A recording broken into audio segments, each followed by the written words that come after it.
กองกุญแจมาได้ไหมนี่ว่าตลาดตัวน้ำแซ่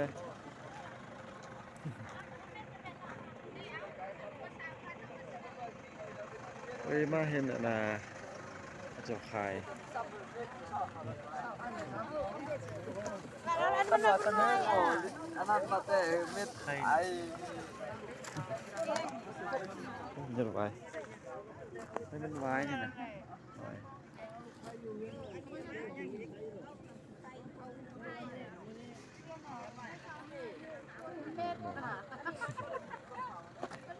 โอ้ว้าว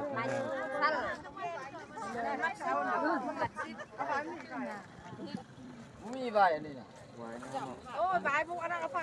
เอาเยอะเอาเยอะข้าวบ้านนี่นะจากตายแล้ว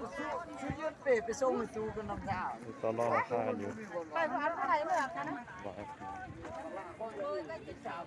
มี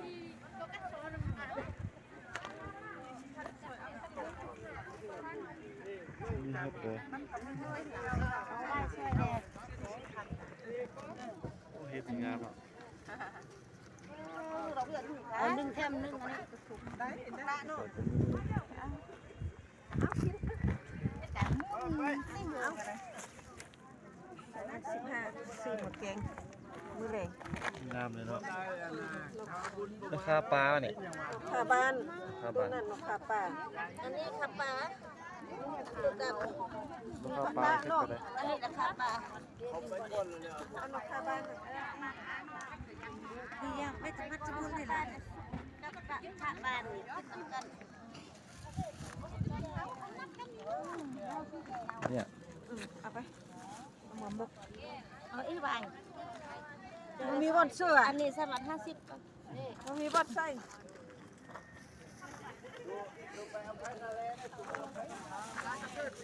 ราคาปี กินน้ำไฟ เนี่ยเห็ดเด้เป็นนอเด้อยู่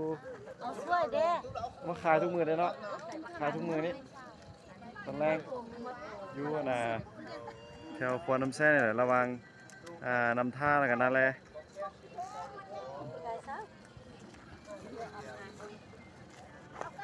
หวายงามๆนี่นะ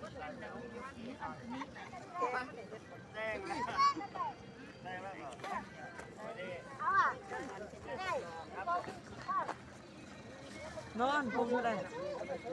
เศร้าง ามเลยระวังน้ำด้วย การสั่งขายอันขายยศไฟขายน้ำยศไฟ นี่ไปลง YouTube นี่นะ 2 4 6 8เอาดินเป็นเนาะไว้เนาะ โอ้งามเลยนี่